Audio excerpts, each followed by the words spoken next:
All right, so here we are. We're back, part 7, and we want to go over a couple things before we get started with our casting resin. Everything's ready to go. We got 2 seal coat applications. If you're just tuning in today, this is part 7. There's 6 other parts. You could watch them and catch up.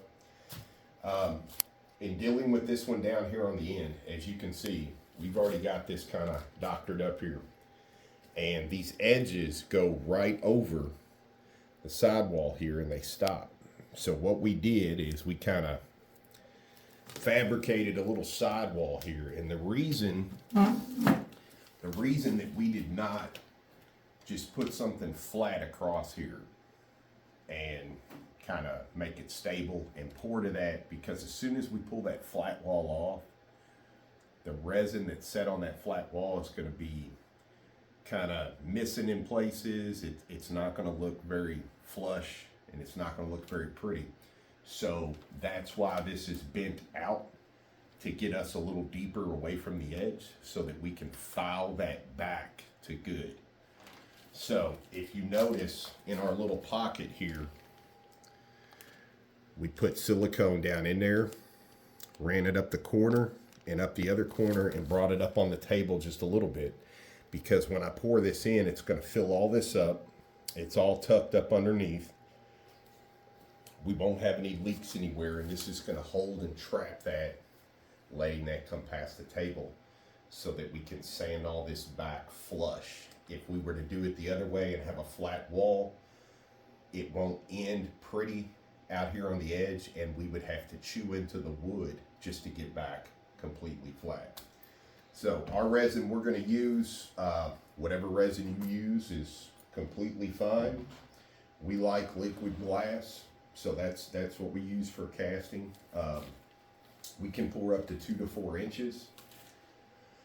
None of these are even close to 4 inches, so we're going to fill this up with clear, but we're ready to go.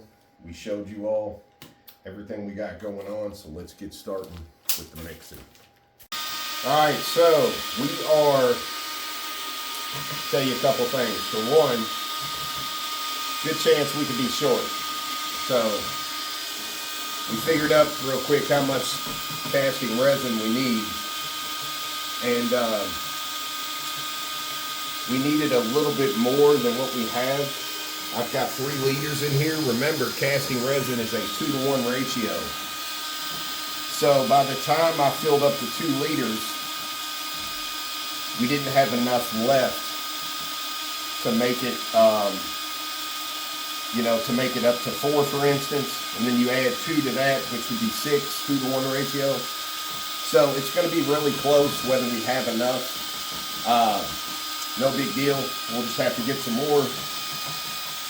We have another area anyway that after we cast this top here, we allow that to dry for 3 days.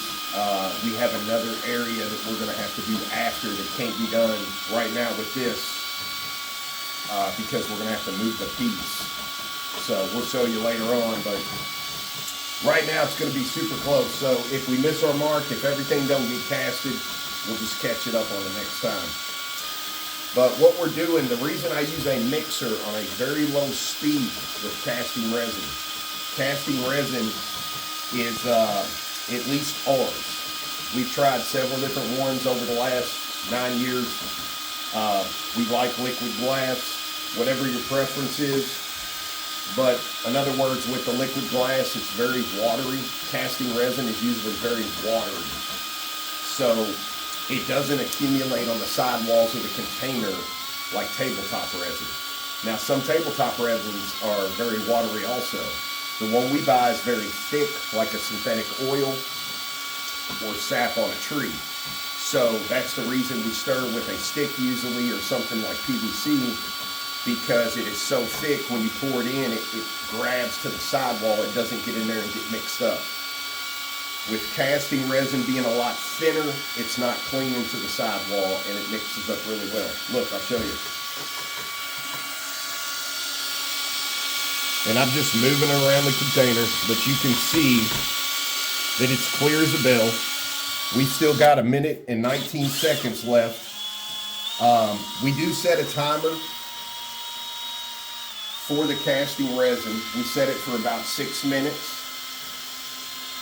And usually with our temperature back here, riding around 72, 73 degrees, that's good for us. So we're gonna get this finished up. We'll bring you back and we'll start filling this up. All right, you guys, so what I'm going to do here, matter of fact, I'm gonna do it up on here. That way if anything spills, it's on the table, no big deal. I'm gonna transfer this into more manageable containers. I don't care if I get some of this on the surface, but I don't want to pour out of such a large container going in several smaller holes.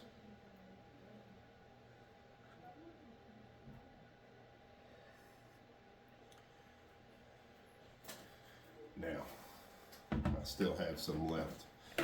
So let's go ahead and start filling these in. And we are going with clear resin.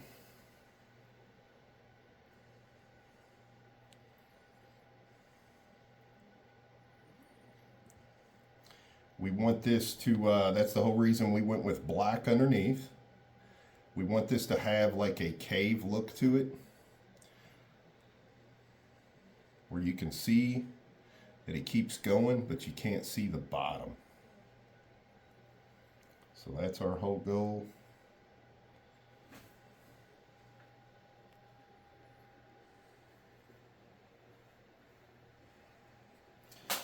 There's cup number 1.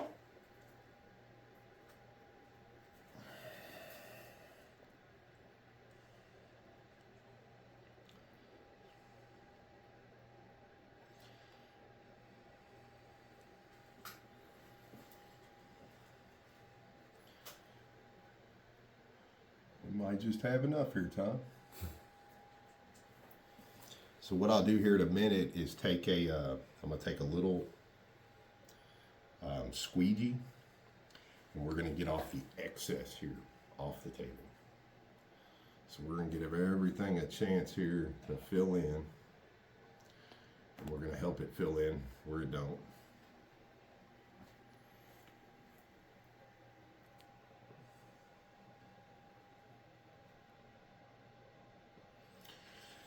All right. Now we're going to start moving on down here. That little guy filled in.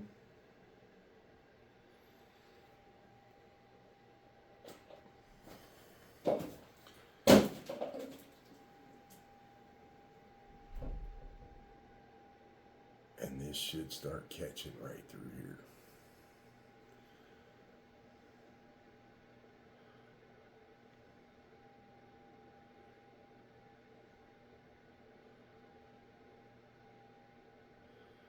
See how I trapped that right over. Now, it's going to continue to fill up. Nothing's leaking yet. We're human. Don't think we ain't had our share of leaks. We have. All right, so I'm down to this trench over here. Switch over to this guy.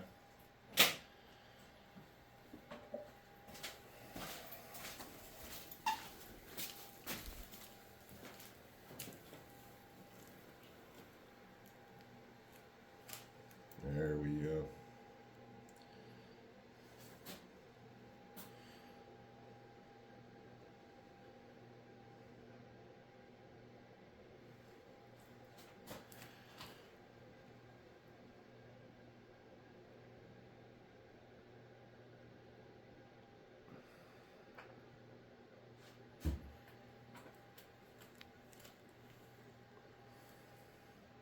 Yeah, that big container would have been too big. Yeah, so we ended up having enough time. Go figure. So, get my last two over here. Bink. Bink. All right. So we're gonna let this set up a minute. We're gonna let any little bubbles come And we're gonna bring y'all right back. We're gonna show you how to get rid of these little bubbles right here. No big deal. We'll bring you right back and show you what's going on. All right, you guys, so you can clearly see everything's out. Okay, and there's some things we've noticed. We'll get with you here in just a second. We're gonna tell you. So our little trap down here is working. Everything's good with it. You can see a couple little bubbles right there. Okay, no big deal. But what I want to show you is look predominantly how you don't see any bubbles. There's one there, there's one right there. So there's not very many bubbles at all that come out of the mix. It all stems back to how we slick these up. That wood is not sitting here breathing right now, making air bubbles for us. That's the whole point. When you look across this surface, look how clear all that is. And look right here. Very few little bubbles, okay? Those bubbles just accumulate because we just poured this out. No big deal. These bubbles will go right away. And the great thing about it is because of the prep work, because of slicking all this up, the bubbles won't come back once we pass over it with a torch. So the difference, we use a torch a lot and we use isopropyl, 91% isopropyl a lot, which is an alcohol. So the difference in how we know what to use for what project we're doing, a lot of times casting resin is better to spritz with an isopropyl because you're pouring real deep. But if you do your seal coat correctly, multiple seal coats, you won't have any bubbles coming up from the top, from the bottom up, and continue to show up in your piece. So casting resin a lot, we will spritz with isopropyl because it's so deep. But in this case, we're doing gashes and little holes and character. It's not like we're filling up a river. It's a little bit different. So we're just going to use the torch right across the surface.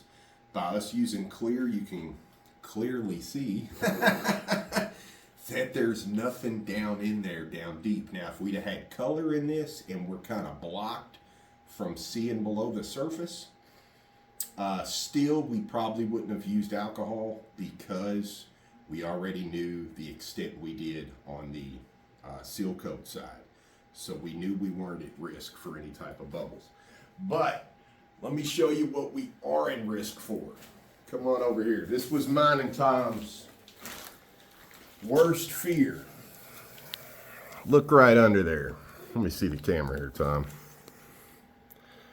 This is our worst fear. Get a light, bro, please. Because I can't see it, so I know they can't see it.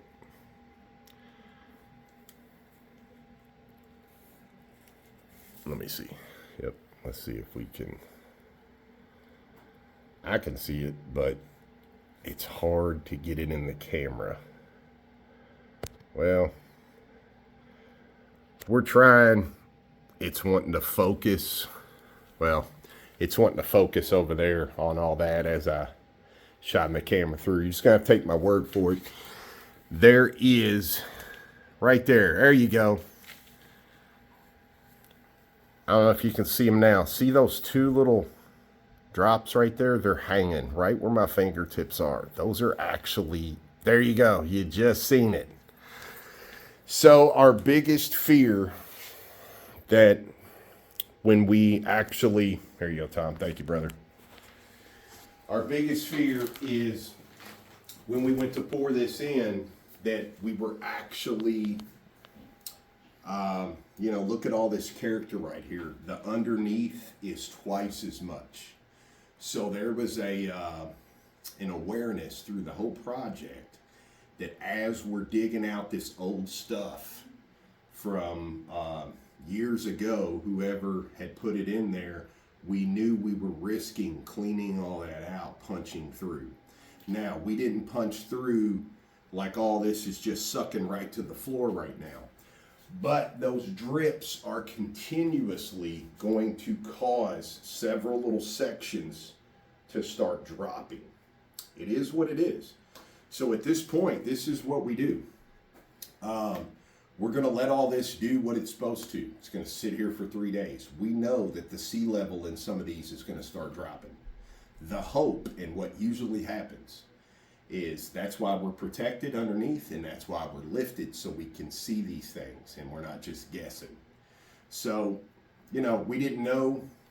We weren't the ones that, you know, did the initial work to the project. So we did a bunch of tests on top with light, you know, in the dark, passing light through, you know, all that stuff. So we knew we were pretty solid. We were just hoping that there wasn't a way for something to run through and catch a drip, and turns out there was. So no big deal. It is what it is. Usually when this stuff goes through, because it's such a small, tiny little drip, what's going to happen is in the drying process, 8 to 10 hours of this drying, we leave it back here for 3 days and let it fully cure. What'll happen is as that continues to drip, eventually it's going to take shape and it's going to thicken up and dry. So hopefully at that point, what usually happens is there's resin already kind of clogging that. The drip will slowly stop, and lo and behold, your hole became formed. It became clogged. So what we'll probably have to do is recast a little bit. Whatever starts to sink and don't take, we're going to have to recast that. It is what it is. No big deal. Let me show you. Right here. You can see it right there. Because underneath, those run down this way, diagonally. And underneath right there, that little guy hanging down right there that you can see by the red, that will drip. So we are going to lose some. It's no big deal. We've ran across this before. We're going to let everything take, because a lot of these are not mending to each other. So the ones that do that, we're probably going to have to re-slick them up to make sure that they are closed, and then we'll just recast those couple right through there. No big deal. So anyway, a lot of this is going to turn out really well on the first pass. Really stinks we had a little bit of a leak right here. But all in all, this is going to be beautiful still. It's just part of the process. So, hope y'all like it. We'll keep y'all informed, bring you back. When all this does get done, we fix these few little holes that leaked away. We will be taking all this through the planer. All right, so real quick before we go, look, remember I told you. Okay, all it needs is just a little burst. Okay, you can clearly see there's probably 6, 7, 8 little bubbles, if that. So that all stems back to how well that prep work was. That's why we don't have a boatload of bubbles in here. So it just takes a little burst, just like that. Bink. Wave it right over. Doesn't take much at all, because there's nothing there.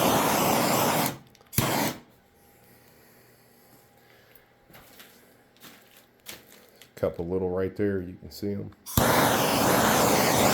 That's it. It doesn't take much. Look, that little guy right there. That's it.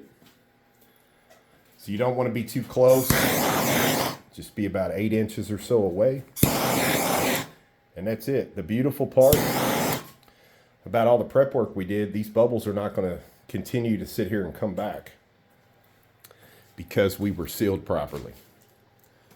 So that is going to be a really, you can kind of see the end result there. It's going to be a really pretty look when all that comes back together. So till the next one, you guys, hope this helps. We'll keep you informed.